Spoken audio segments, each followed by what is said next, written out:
On a chilly February afternoon in Wenatchee, Washington, 17-year-old Mackenzie Cowell walked out the back door of her beauty school for what should have been a short break. She didn't tell anyone where she was going, just stepped outside and disappeared. Hours later, her car was found in a remote canyon far from town.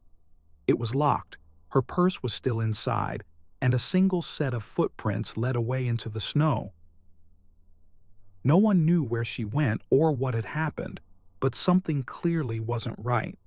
What started as a missing person case soon turned into something much more disturbing.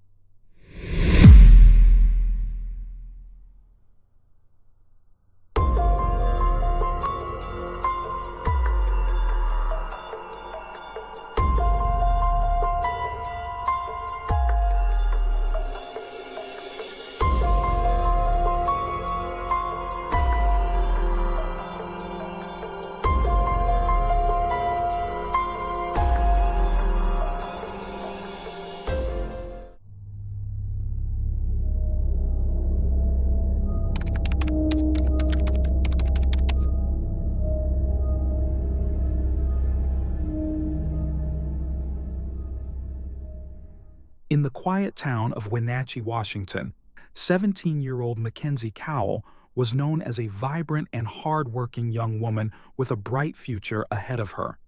She balanced her time between her divorced parents' homes while preparing to graduate from high school. On top of her academic workload, Mackenzie was pursuing her dream of becoming a hairstylist by studying at the Wenatchee Academy of Hair Design. Her life was a full one, marked by early mornings, long days, and evenings spent dancing with her school's performance group, the Applettes, or modeling in local events. Mackenzie had also endured her share of challenges, including years of teasing due to a noticeable underbite, a feature she hoped to correct with surgery. Despite this, she faced the world with resilience, her growing confidence admired by friends and family alike.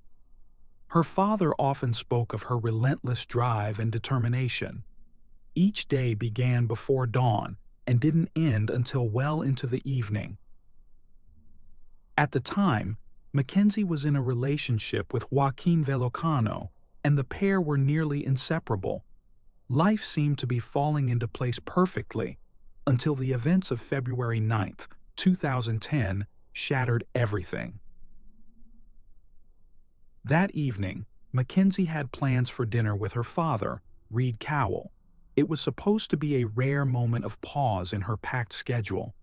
When she failed to call after school, as she usually did, Reed's concern quickly turned into dread. By 8 p.m., just as her family was preparing to report her missing, the police called first. Mackenzie's car, a 2000 Pontiac Grand Prix, had been discovered abandoned on a remote stretch of Pitcher Canyon Road, a location miles away from the academy and one few had any reason to visit. The setting was ominous, isolated, dark, and covered in snow. The car was locked, but inside were her purse and some clothing. Missing, however, were her phone, debit card, and keys. Only a single set of footprints trailed away from the vehicle, suggesting she had been alone at the time it was left there. The search for Mackenzie began immediately. Bloodhounds, helicopters, and volunteers combed the steep and rugged terrain near where her car had been found, but with no success. The case was labeled an endangered missing person, but not enough to trigger an Amber Alert. The community, and eventually the nation, took notice. Mackenzie's face appeared across news stations, and the FBI assigned agents to support local detectives. Everyone wanted answers, but nothing made sense. Mackenzie had no history of running away. She was popular, responsible, and deeply connected to her family and community. Surveillance footage from the Beauty Academy offered a narrow window into her final known movements. At around 3 p.m., Mackenzie was seen walking out the back door after telling classmates she was taking a short break. About 40 minutes later, her boyfriend received a casual message, "Hey, what's up?" But after that, her phone went silent. That text would be the final digital trace she left behind. Though her debit card carried only a small balance, it remained untouched in the following days. Then, witnesses began to come forward. Several residents near Pitcher Canyon reported seeing a tall, slim man with dark hair and a long coat walking alone near the area where Mackenzie's car was later found. This sighting, between 4:30 and 5:30 p.m., matched the estimated time her car may have been abandoned. Police turned their attention to Mackenzie's phone records, digging through thousands of messages, calls, and social media activity from Facebook and MySpace. Despite the flood of information, no clear lead emerged. One journalist who followed the case closely recalled how suspicion clouded the entire investigation from the beginning. Detectives never treated it like a runaway case. For 3 days, her family, friends, and investigators held on to hope, distributing flyers, scouring the area where her abandoned car had been found, and following every available lead. But hope would soon give way to heartbreak. On the 4th day, tragedy struck. Along the banks of the Columbia River in Douglas County, search crews discovered a body. The remains were soon confirmed to be Mackenzie's. She was still wearing her beauty school uniform. The scene was haunting. Though authorities kept many details close to the vest, what was known was disturbing. Mackenzie had been beaten, stabbed, and strangled. No drugs or alcohol were found in her system. She hadn't been sexually assaulted, but an attempt had been made to dismember her post-mortem, her arm partially severed, and a serrated knife lodged in her shoulder. Nearby, duct tape lay discarded in the dirt. Dive teams returned to the river's edge, and the search expanded across Crescent Bar and surrounding counties. They were looking for clues. Detectives admitted they had no clear suspects. Mackenzie could have been targeted by someone she knew, or by a stranger lurking in the shadows. Her death stunned the community. As word spread through local schools and neighborhoods, more than 1,800 people attended a memorial service to honor the life that had been so brutally cut short. The FBI deepened its involvement, and a dedicated task force was formed to assist in the case. Investigators began their process the way they often do, by looking close to home. Mackenzie's boyfriend, Joaquin Velocano, and her mother's boyfriend, Joey, were both questioned. Though Joaquin was shaken and reportedly failed a polygraph question about whether he knew who killed Mackenzie, he was ultimately ruled out. Joey had reportedly argued with Mackenzie the day before she vanished, but no evidence tied him to her death. As weeks turned into months, investigators chased lead after lead. One tip came from a woman named Liz Reed, a former drug user turned police informant. She claimed to have seen a video of Mackenzie being murdered, a so-called snuff film, and accused 2 men, Sam and Emmanuel, of being involved. Liz even handed police a ring she said belonged to Mackenzie, allegedly retrieved from the murder scene. However, no one from Mackenzie's circle recognized the ring, and the story began to fall apart. Liz later withdrew her claims, insisting she had spoken out of fear of being wrongly charged. Despite this setback, investigators pressed forward. They followed over 750 tips and conducted more than 800 interviews. DNA samples were taken from dozens of individuals. Still, nothing led them to the person responsible. Mackenzie's mother remained silent for months, respecting the integrity of the investigation. But as time wore on with no answers, she decided to speak publicly, pleading for anyone with information, no matter how insignificant it seemed, to come forward. Her televised message was raw and desperate. "We were asked not to speak, but the only thing worse than losing your child is not seeing justice." the case took a turn when a new informant came forward. Theo Keyes, writing from prison, provided a name: Christopher Wilson. A former friend of his, Wilson had once violently choked a woman at a party without provocation, only to stop and behave as if nothing had happened. Wilson was 29 years old and had studied at the same cosmetology academy as Mackenzie. He also lived just blocks from the school. Those who knew Christopher described him as quiet, polite, but strange. Digging deeper, investigators learned he had a fascination with death and serial killers, a troubling detail in light of the brutal nature of Mackenzie's murder. With this new name on their radar, detectives would soon discover that the answers they had been searching for might have been hiding in plain sight all along. The final pieces of the puzzle were beginning to emerge, and Wenatchee would never be the same again. Wilson had worked at local funeral homes, and some classmates recalled chilling comments he'd made. One said he boasted about cutting people up while working on bodies. Another remembered him claiming to have strangled someone with a belt during a hotel encounter. Despite these disturbing anecdotes, those close to him defended his character. His mother insisted that being different didn't make her son dangerous. His best friend described him as kind and generous, just misunderstood. But Chris stood out in more ways than just appearance.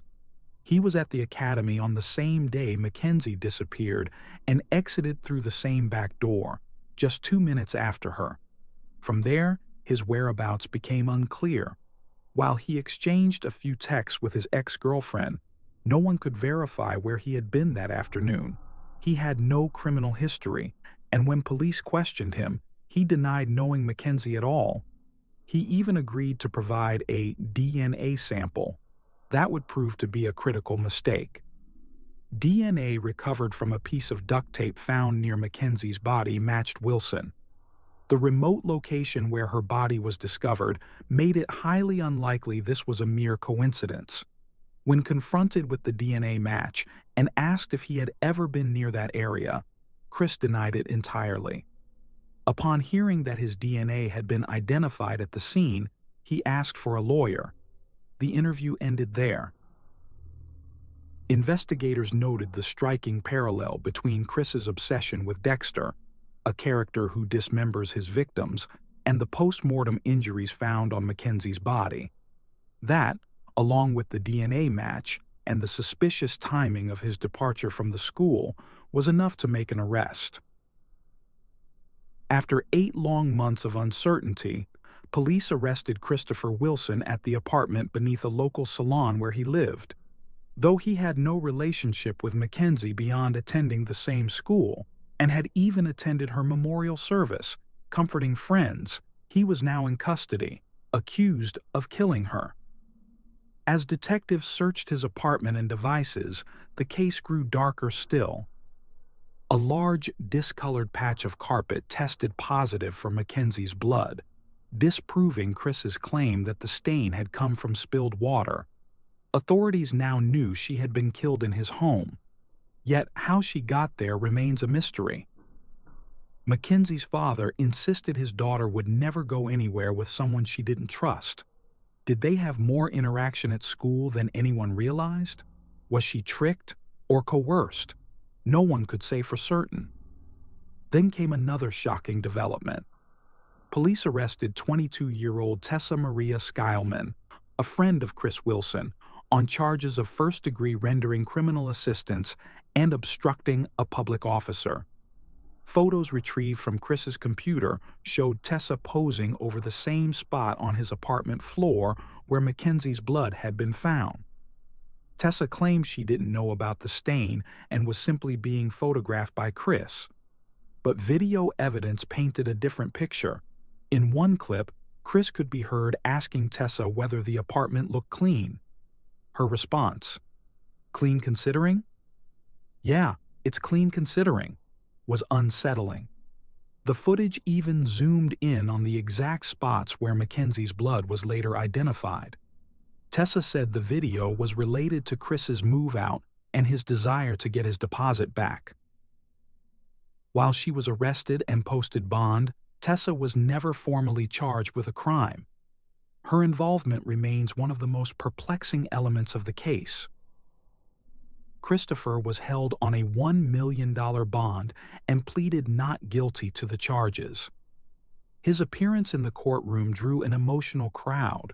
His mother wept as he entered, and several of his supporters remained adamant about his innocence. Among them were young women who had known Wilson personally and couldn't believe he was capable of such brutality. But to Mackenzie's friends and family, the doubt surrounding Wilson's guilt felt like a cruel denial of the tragedy they had endured. Robin Jones, a close friend of Mackenzie, reminded the public of who the real victim was. Mackenzie had not asked to be abducted, murdered, and discarded by the Columbia River. She was a vibrant teenager full of life and potential. Investigators continued working, submitting more evidence to the lab and questioning people from Wilson's circle. Yet one thing still eluded them: a motive. Some close to the case speculated that Mackenzie had simply been easy prey for someone disturbed.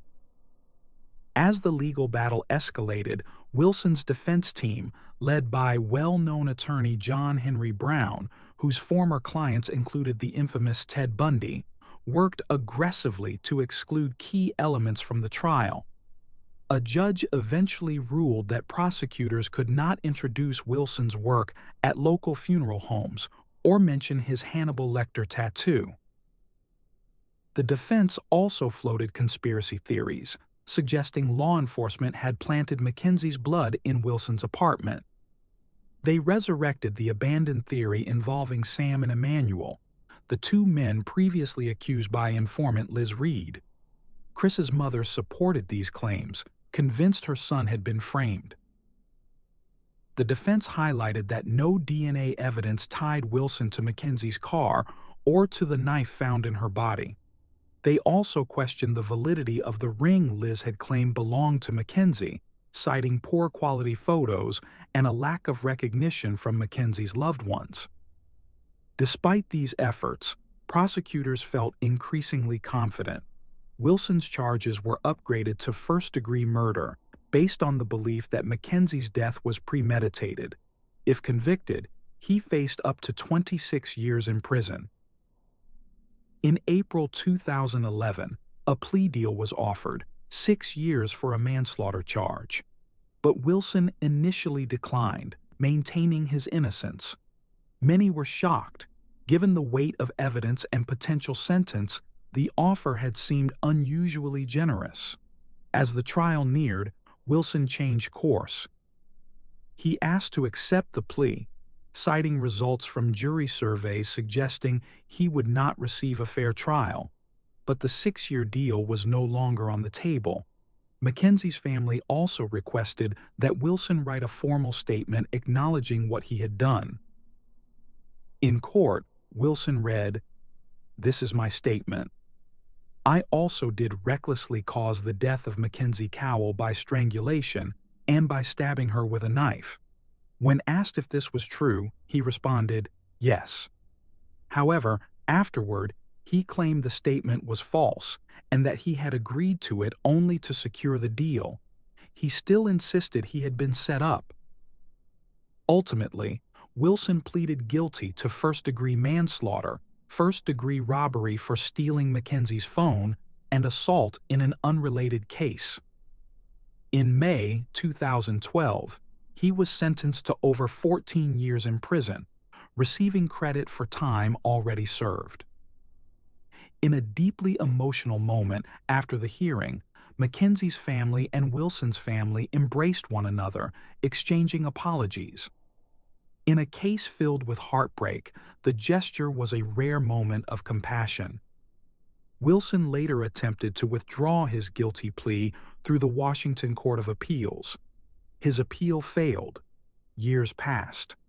And in late 2023, after serving 11.5 years, Christopher Scott Wilson was released from prison at the age of 43. Mackenzie Cowell never lived past 17. Yet in those short years, she left a legacy of determination, kindness, and tireless ambition. Her bedroom remains almost untouched, a quiet shrine to the life she was building.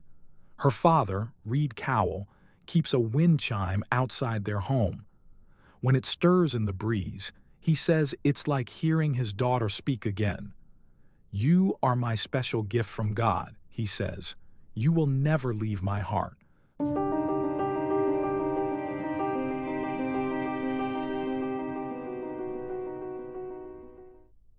Thanks for tuning in to Unreal True Crime. If you're intrigued by mysteries from around the world, check out our new channel, Latin Crimes, where we dive into the gripping true crime stories of Latin America. Don't miss out. Subscribe now for more thrilling investigations.